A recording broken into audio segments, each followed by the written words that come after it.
Hello दोस्तों, good morning. स्वागत है एक बार फिर से आप सभी का Mishra ji technical YouTube channel में। दोस्तों आज है 18 नवंबर और आज की इस वीडियो में हम लोग बात करेंगे 18 नवंबर 2020 के करंट अफेयर के सभी इंपॉर्टेंट क्वेश्चंस के बारे में। पूरी वीडियो बहुत ही इंपॉर्टेंट है, बहुत ही ध्यान से देखिएगा। लाइक कर दीजिएगा वीडियो को और चैनल को सब्सक्राइब कर दीजिएगा अगर आप चैनल पर नए आए हैं तो। वीडियो अगर पसंद आए तो वीडियो को शेयर भी करना मत भूलेगा। चलिए दोस्तों बात करते हैं लास्ट डे के क्वेश्चंस की। लास्ट डे का हमारा पहला क्वेश्चन था, निम्न में से किस राज्य को जंगल की भूमि के नाम से जाना जाता है? तो झारखंड को जाना जाता है। अगला, वर्तमान में भारत के प्रवर्तन निदेशालय के निदेशक कौन हैं? तो दोस्तों ईडी के निदेशक हैं संजय कुमार मिश्रा जी, जिनका अभी हाल ही में कार्यकाल 1 वर्ष के लिए बढ़ाया गया है। इन दोनों क्वेश्चंस के बारे में काफ़ी लोगों ने अच्छे से डिटेल में आंसर किया है। आप लोग भी डिटेल में कोशिश किया करो आंसर करने की। चलिए दोस्तों अब बात करते हैं आज के दिन के पहले क्वेश्चन की। पहला क्वेश्चन है, हाल ही में किस देश ने दुनिया की सबसे खतरनाक अंतर महाद्वीपीय मिसाइल का प्रदर्शन किया? तो अभी हाल ही में उत्तर कोरिया ने, नॉर्थ कोरिया ने दोस्तों दुनिया की सबसे खतरनाक मिसाइलों में से एक इंटरकॉन्टिनेंटल बैलिस्टिक मिसाइल किया है। अब ये इंटरकॉन्टिनेंटल बैलिस्टिक मिसाइल क्या होती है? इंटरकॉन्टिनेंटल बैलिस्टिक मिसाइल का मतलब ये है दोस्तों कि एक कॉन्टिनेंट से यानी एक महाद्वीप से अगर अटैक किया जाए तो दूसरे महाद्वीप तक भी अटैक किया जा सकता है। यानी इसकी रेंज इतनी ज़्यादा होती है कि एक महाद्वीप से दूसरे महाद्वीप के देशों को भी टारगेट बनाया जा सकता है। तो मैक्सिमम देखा जाता है कि 5,500 से ऊपर की जो भी होती हैं मिसाइलें वो इंटरकॉन्टिनेंटल रेंज में आ जाती हैं। तो इस ICBM यानी इस इंटरकॉन्टिनेंटल बैलिस्टिक मिसाइल की रेंज की अगर बात करें तो इसकी रेंज 13,000 किलोमीटर से ज़्यादा बताई जा रही है। कितने की? 13,000 किलोमीटर से ज़्यादा की बताई जा रही है। बहुत सारी इसमें खूबियाँ हैं दोस्तों। उत्तर कोरिया ने अपने सैन्य परेड में इसका प्रदर्शन किया है। होता क्या है, सैन्य परेड वगैरह में देश जो होते हैं वो अपनी ताकतों का प्रदर्शन करते हैं। ऐसे ही उत्तर कोरिया यानी नॉर्थ कोरिया ने भी अपनी इंटरकॉन्टिनेंटल बैलिस्टिक मिसाइलों का प्रदर्शन किया। इसको एक ट्रक पर लाया गया जिसमें 22 चक्के लगे हुए थे, 22 पहियों वाले ट्रक पर लाया गया। तो आप लोग समझ सकते हैं कितनी बड़ी ये मिसाइल थी। इंटरकॉन्टिनेंटल ये बैलिस्टिक मिसाइल है। मैंने आपको बैलिस्टिक और क्रूज मिसाइल में अंतर बताया हुआ था। बैलिस्टिक मिसाइल वो होती हैं जो बहुत ज़्यादा बल्कि होती हैं और लॉन्ग रेंज के लिए होती हैं यूज़। तो ऐसे ही लॉन्ग रेंज के लिए ये भी है। अच्छा, इसमें एक और ख़ास बात है। ख़ास बात ये है कि ये लिक्विड फ्यूल से चलती है। लिक्विड फ्यूल से चलने की वजह से ये एयर डिफेंस सिस्टम को चकमा भी दे सकती है। और जब ये एयर डिफेंस सिस्टम को चकमा देगी तो यानी हवा में इसे मार गिराना नामुमकिन होगा। जब हवा में मार गिराना नामुमकिन है यानी एक बार अटैक कर दिया गया तो जिस कंट्री पर अटैक किया गया है वो कंट्री तबाह होना निश्चित है। इससे पहले भी नॉर्थ कोरिया ने दोस्तों एक इंटरकॉन्टिनेंटल बैलिस्टिक मिसाइल का प्रदर्शन किया हुआ था 3 साल पहले, जिसका नाम था हवासोंग। क्या? हवासोंग 15 नाम की मिसाइल थी वो। अच्छा, ये तो नॉर्थ कोरिया की बात हो गई। चाइना के बारे में भी मैंने आपको बताया था कई महीनों पहले, या कहीं इनफैक्ट 1 साल से ऊपर हो गए हैं। डोंगफेंग 41 नाम की मिसाइल का प्रदर्शन इसने किया था। अमेरिका के पास तो कई इंटरकॉन्टिनेंटल बैलिस्टिक मिसाइल हैं। इनमें से कुछ हैं जैसे मिनटमैन थर्ड अमेरिका की है। भारत में अगर बात करें तो भारत के पास है अग्नि 5 जिसकी रेंज अभी 5500 किलोमीटर के आसपास है। तो जैसा कि मैंने आपको बताया 5000 किलोमीटर के आसपास अगर रेंज है तो समझिए इंटरकॉन्टिनेंटल है वो। चलिए वर्ल्ड मैप में देख लेते हैं नॉर्थ कोरिया है कहाँ पर। तो सबसे पहले ये रहा हमारा प्यारा भारत। यहाँ से आएंगे दोस्तों हम लोग जापान साइड में, ठीक है। जापान साइड में आएंगे आप तो यहाँ पर आपको मिल जाएगा ये कोरिया। ये रहा इधर जापान और ये है इधर कोरिया। अब कोरिया में नॉर्थ साइड में है नॉर्थ कोरिया और साउथ साइड में है साउथ कोरिया। अच्छा, नॉर्थ कोरिया और साउथ कोरिया को दोस्तों 38th पैरेलल अलग करती है। क्या? 38th पैरेलल लाइन इसे अलग करती है। ये भी ध्यान रखिएगा, पूछा जा सकता है। नॉर्थ कोरिया जो है इसकी राजधानी है प्योंगयांग। क्या है? प्योंगयांग है इसकी राजधानी। और इसका तानाशाह है किम जोंग उन। कौन है? Kim Jong Un. और यहाँ की करेंसी क्या होती है? यहाँ की करेंसी होती है वॉन, ठीक है। कोरियन पीपल्स वॉन होती है यहाँ की करेंसी। चलिए अगला क्वेश्चन देखते हैं। हाल ही में RBI ने PNB पर कितने करोड़ रुपए का जुर्माना लगाया?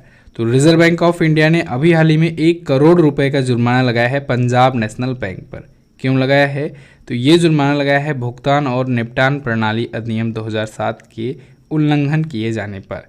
इसके अकॉर्डिंग PNB जो है वो भुगतान और निपटान प्रणाली अधिनियम 2007 का उल्लंघन किया है RBI के इस एक्ट का। इस वजह से 1 करोड़ रुपए का जुर्माना लगाया गया है। एक्चुअली में बात यह है दोस्तों कि पीएनबी जो है ये अप्रैल 2010 से Druk PNB bank limited Bhutan के साथ एक बायलैटरल एटीएम शेयरिंग सिस्टम का ऑपरेशन कर रहा है, लेकिन इसके लिए इसने आरबीआई की मंजूरी नहीं ली हुई है। बिना आरबीआई की मंजूरी की ये ऑपरेशन कर रहा है।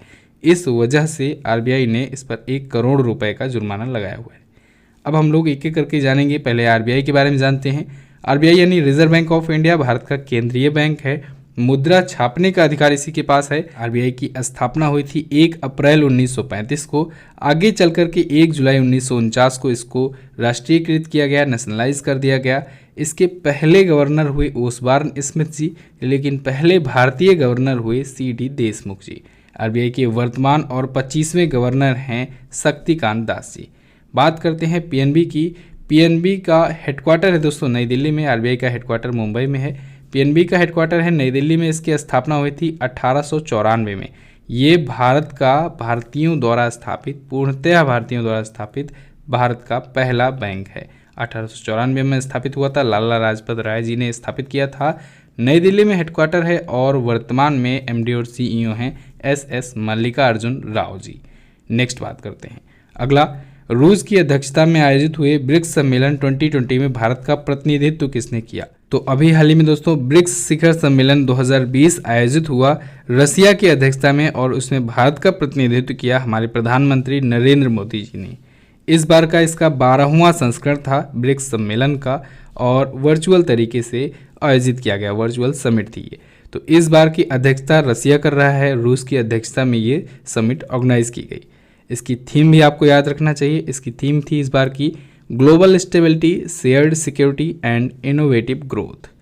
ब्रिक्स के बारे में अगर बात करें तो दोस्तों ब्रिक्स जो है पहले ये ब्रिक के नाम से था। ब्रिक के नाम से यानी ब्राज़ील, रसिया, इंडिया और चाइना, केवल 4 देश ही इसमें शामिल थे। लेकिन 2010 में दोस्तों इसमें साउथ अफ्रीका भी जुड़ा। एक्चुअली में इसकी स्थापना 2006 में हुई थी, लेकिन पहली बैठक इसकी 2009 में हुई, ठीक है। और बाद में 2010 में साउथ अफ्रीका भी जुड़ गया, तब ये कहलाया ब्रिक्स। तो ब्रिक्स में 5 देश हैं, इसे भी आपको याद रखना है। पहला सम्मेलन जब 2009 में हुआ था तब ये रसिया में हुआ था, और अभी 2020 वाला समिट भी दोस्तों रसिया इसकी अध्यक्षता कर रहा है। लेकिन इस बार क्योंकि वर्चुअल है समिट, तो इस बार ये नहीं कहा जा सकता कि कहाँ पर आयोजित हुआ, लेकिन अगर वर्चुअल समिट ना होती तो रसिया में ही आयोजित होता। अगला क्वेश्चन है, अंतर्राष्ट्रीय छात्र दिवस कब मनाया जाता है? International students day. तो ये दोस्तों मनाया जाता है प्रत्येक वर्ष 17 नवंबर को। कब? 17 नवंबर को प्रत्येक वर्ष मनाया जाता है इंटरनेशनल स्टूडेंट्स डे। क्यों मनाया जाता है?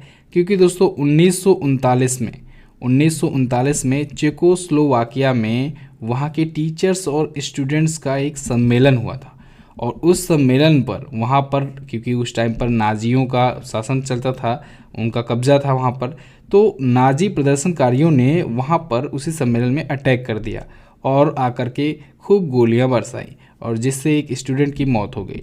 फिर इसके बाद वहाँ पर प्रदर्शन चालू हो गए नाजियों पर, और उनके बीच में प्रदर्शन शुरू हो गए। फिर नाजियों ने एक एक करके कई स्टूडेंट को मार दिया, और इसको देखते हुए फिर 1941 में लंदन में एक समिट ऑर्गेनाइज किया गया 17 नवंबर 1941 को। और इसी वजह से उस 17 नवंबर 1941 की याद में ही मनाया जाना शुरू हुआ अंतर्राष्ट्रीय छात्र दिवस। तो मनाया कब से जाता है? 17 नवंबर 1941 से। मनाया क्यों जाता है ये मैंने आपको बता दिया है। अब एक और कन्फ्यूजन यहाँ से हो सकती है, ये है दोस्तों इंटरनेशनल स्टूडेंट्स डे यानी अंतर्राष्ट्रीय छात्र दिवस। एक मनाया जाता है वर्ल्ड स्टूडेंट डे, विश्व छात्र दिवस। वो मनाया जाता है एपीजे अब्दुल कलाम जी की जयंती पर, और वो मनाया जाता है 15 अक्टूबर को। तो 15 अक्टूबर को वर्ल्ड स्टूडेंट्स डे और 17 नवंबर को इंटरनेशनल स्टूडेंट्स डे, दोनों आपको याद रखना है। क्लियर? नेक्स्ट बात करते हैं। अगला है, हाल ही में फ्लिपकार्ट ने किस गेमिंग स्टार्टअप का अधिग्रहण किया? तो अभी हाल ही में फ्लिपकार्ट कंपनी ने दोस्तों स्कैपिक नाम की एक कंपनी है, एक स्टार्टअप गेमिंग कंपनी है, इसका अधिग्रहण कर लिया है। इसके 100% को एक्वायर कर लिया है, हिस्सेदारी खरीद ली है। एक्चुअली में फ्लिपकार्ट को दोस्तों स्कैपिक की कम ज़रूरत है, बल्कि स्कैपिक बनाने वालों की ज़्यादा ज़रूरत है। स्कैपिक के जो डेवलपर हैं, जो स्टार्टअप टीम मेंबर्स हैं, उसको फ्लिपकार्ट अपनी टीम में शामिल करके अपने अकॉर्डिंग उनसे काम कराएगी, जैसे क्लाउड बेस्ड 3D प्रोडक्ट्स वगैरह बनाना हुआ, ठीक है। इन सभी चीज़ों को बनाने में मददगार साबित होंगे ये स्कैपिक गेमिंग कंपनी के जो टीम मेंबर्स हैं या जो स्टार्टअप्स के जो फाउंडर्स हैं, ठीक है। चलिए, फ्लिपकार्ट आया है, फ्लिपकार्ट के बारे में हम लोग जानेंगे। फ्लिपकार्ट आपको याद होगा 2017 में ही दोस्तों वॉलमार्ट ने इसकी 77% हिस्सेदारी खरीद ली थी। कितने में खरीदी थी? 16 अरब डॉलर में खरीदी थी, 16 बिलियन डॉलर में खरीदी थी। इसे आपको याद रखना है। फ्लिपकार्ट के संस्थापक बिन्नी बंसल और सचिन बंसल हैं, इन दोनों ने इसकी स्थापना की थी। बाद में वॉलमार्ट को कंपनी ये बेच दी गई। चलिए नेक्स्ट बात करते हैं। अगला है, भारतीय चुनाव आयोग ने किस अभिनेता को पंजाब का राज्य आइकॉन नियुक्त किया? तो अभी हाल ही में इलेक्शन कमीशन ऑफ इंडिया ने दोस्तों पंजाब का स्टेट आइकॉन नियुक्त किया है सोनू सूद को, अभिनेता सोनू सूद को। क्यों? लॉकडाउन के दौरान दोस्तों इनके मानवीय कार्यों के लिए आप सभी को बता चुका हूँ बहुत बार, सबको पता भी है, बताने की ज़रूरत है नहीं। सोनू सूद ने लॉकडाउन में क्या क्या किया प्रवासियों के लिए, तो इनके इन्हीं कामों की वजह से इन्हें पंजाब का स्टेट आइकॉन नियुक्त किया गया है। किसके द्वारा? इलेक्शन कमीशन ऑफ इंडिया के द्वारा। अब देखिए, सोनू सूद जी से दोस्तों बहुत सारे क्वेश्चंस बने हुए हैं, इनसे रिलेटेड बहुत सारे पॉइंट्स आए हैं। जैसे अभी हाल फिलहाल में इनकी एक आत्मकथा चर्चे में आई है, इनकी ऑटोबायोग्राफी है आई एम नो मसीहा। क्या? आई एम नो मसीहा, ये जल्द ही लॉन्च होने वाली है। इसके साथ ही UNDP ने यूनाइटेड नेशन डेवलपमेंट प्रोग्राम में इनको सोशल ह्यूमैनिटेरियन एक्शन अवार्ड से भी नवाजा है। इसके साथ ही ये एसर इंडिया और ओयो होटल्स के ब्रांड एम्बेसडर भी बनाए गए सोनू सूद। नेक्स्ट बात करते हैं। अगला, हाल ही में किसने JNU में स्वामी विवेकानंद जी की प्रतिमा का अनावरण किया? तो अभी हाल ही में जवाहरलाल नेहरू यूनिवर्सिटी में स्वामी विवेकानंद जी की प्रतिमा का अनावरण किया प्रधानमंत्री नरेंद्र मोदी जी ने। दिल्ली में स्थित है ये JNU, जवाहरलाल नेहरू यूनिवर्सिटी, और यहीं पर उसी यूनिवर्सिटी में अभी एक स्वामी विवेकानंद जी की मूर्ति स्थापित की गई, जिसका अनावरण किया प्रधानमंत्री नरेंद्र मोदी जी ने वीडियो कॉन्फ्रेंसिंग के थ्रू। अच्छा दोस्तों, इस मूर्ति की ऊंचाई है 13.3 फीट। कितना? 13.3 फीट की ऊंचाई है। और बनाया किसने है, यानी मूर्तिकार कौन है? तो मूर्तिकार हैं दोस्तों नरेश कुमावत। कौन है? नरेश कुमावत हैं इसकी मूर्तिकार। मूर्ति का अनावरण अभी हाल ही में जवाहरलाल नेहरू यूनिवर्सिटी की 50वीं वर्षगांठ पर किया गया। नेक्स्ट बात करते हैं। अगला, गोल्फ के किस खिलाड़ी ने अगस्ता मास्टर्स 2020 का खिताब जीता? तो अभी हाल ही में डस्टिन जॉनसन ने, किसने? डस्टिन जॉनसन ने दोस्तों अगस्ता मास्टर्स 2020 का खिताब जीता है। गोल्फ के ये खिलाड़ी हैं और दुनिया के नंबर 1 खिलाड़ी हैं, ये गोल्फ के नंबर 1 रैंकिंग पर हैं, गोल्फ प्लेयर हैं ये डस्टिन जॉनसन। इन्होंने दोस्तों 23 साल पुराने टाइगर वुड्स के रिकॉर्ड को भी तोड़ दिया है। टाइगर वुड्स ने 1997 में जो रिकॉर्ड बनाया था उस रिकॉर्ड को इन्होंने तोड़ दिया है डस्टिन जॉनसन ने। ओके, टाइगर वुड्स दोस्तों ये सबसे ज़्यादा गोल्फ के टूर्नामेंट जीतने वाले खिलाड़ी हैं दुनिया के। चलिए नेक्स्ट बात करते हैं। अगला, HDFC ने अपने म्यूचुअल फंड का MD और CEO किसे नियुक्त किया? तो HDFC ने अभी हाल ही में नवनीत मुनोट को, किसे? नवनीत मुनोट को अपने म्यूचुअल फंड्स का MD और CEO नियुक्त किया है। HDFC mutual funds board of directors ने अभी हाल ही में इनको नियुक्त किया, नवनीत मुनोट को। इससे पहले ये कहाँ थे? इससे पहले दोस्तों ये SBI फंड्स मैनेजमेंट के चीफ इन्वेस्टमेंट ऑफिसर थे, CIO थे। और अब ये मिलिंद बर्वे जी की जगह पर नियुक्त किए गए HDFC म्यूचुअल फंड के MD और CEO। किसकी जगह पर? मिलिंद बर्वे की जगह पर। नेक्स्ट बात करते हैं। अगला, professor AN Bhaduri memorial lecture award 2020 से किसे सम्मानित किया गया? तो अभी हाल ही में डॉक्टर सुसंता कर जी को professor AN Bhaduri memorial lecture award 2020 से सम्मानित किया गया है। किसके द्वारा सम्मानित किया गया? इनको दोस्तों society of biological chemist Bengaluru के द्वारा सम्मानित किया गया है। क्यों सम्मानित किया गया है? तो इनको लीशमैनिया डोनोवानी की जीवन रक्षा पद्धति को परिभाषित करने के लिए ही सम्मानित किया गया है। अब ये लीशमैनिया डोनोवानी क्या होता है? ये दोस्तों एक प्रकार का प्रोटोजोआ परजीवी है। तो इसी की जीवन रक्षा पद्धति को परिभाषित करने के लिए ही डॉक्टर सुसंता कर को सम्मानित किया गया है। किससे? Professor AN Bhaduri memorial lecture award 2020 से। डॉक्टर सुसंता कर दोस्तों ये एक सीनियर मोस्ट साइंटिस्ट हैं CSIR यानी council of scientific and industrial research CDRI के। क्लियर? नेक्स्ट बात करते हैं। अगला, वर्ष 2002 में ब्रह्मांडीय न्यूट्रिनो की खोज के लिए नोबेल विजेता का निधन हो गया, इनका क्या नाम था? तो दोस्तों इनका नाम था मसाओशी कोशिबा। मसाओशी कोशिबा दोस्तों ये जापान के थे और इन्हें वर्ष 2002 में मिला था नोबेल प्राइज। किस लिए? ब्रह्मांडीय न्यूट्रिनो की खोज के लिए, फिजिक्स के क्षेत्र में मिला था, भौतिकी का नोबेल प्राइज इनको मिला था।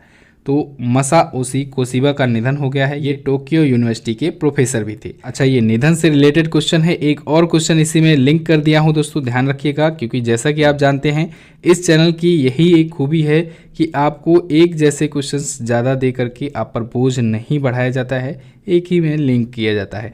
तो बी ऑप्शन में जो आपको दिख रही हैं चंद्रावती जी का भी निधन हो गया है। चंद्रावती ये पुडुचेरी की पूर्व उपराज्यपाल यानी लेफ्टिनेंट गवर्नर थी, तो इनका भी निधन हो गया है।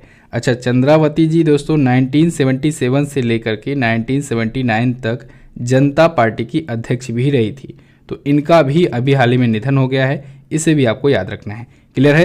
तो बस दोस्तों ये तो थे हमारे आज के दिन के करंट अफेयर के इंपॉर्टेंट क्वेश्चंस। आई होप आपको वीडियो पसंद आई होगी। वीडियो अगर पसंद आई है तो वीडियो को कर दीजिए लाइक, अपने दोस्तों के पास इसे शेयर जरूर कर दीजिए। वीडियो को दोस्तों आप लोग शेयर जरूर कर दिया करो, वीडियो देखने के बाद शेयर करोगे तो हमें भी अच्छा लगेगा। अगले दिन आपको और ज़्यादा उत्साह के साथ पढ़ाने की कोशिश किया करूँगा। चैनल पर नया है हो तो चैनल को सब्सक्राइब करो, बेल आइकन को प्रेस करना मत भूलना, जिससे आने वाली वीडियोस का नोटिफिकेशन भी आपको मिलता रहे। इसकी क्विज आपको मिल जाएगी MCT ऐप पर, तो आप लोग क्विज भी जरूर सॉल्व कीजिएगा। बात करते हैं अब क्वेश्चन ऑफ द डे की। आज का पहला क्वेश्चन है आपके लिए, निम्न में से कौन सी झील कुछ महीनों पहले अपने गुलाबी रंग की वजह से चर्चे में आई थी?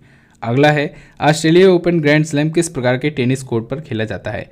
दोनों ही क्वेश्चन अच्छे क्वेश्चन हैं, दोनों के बारे में काफ़ी कुछ आप लिख सकते हो। वीडियो अब आप देख लिए हो तो जाना क्विज जरूर सॉल्व करना। क्विज सॉल्व करना आपके लिए बहुत ज़्यादा ज़रूरी है।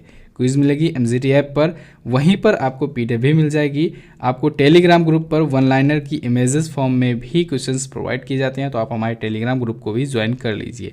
सर्च कीजिएगा MCT education Mishra ji technical, आपको मिल जाएगा ग्रुप टेलीग्राम पर। बस दोस्तों मिलते हैं अगली वीडियो में, तब तक के लिए नमस्कार, जय हिंद, वंदे मातरम।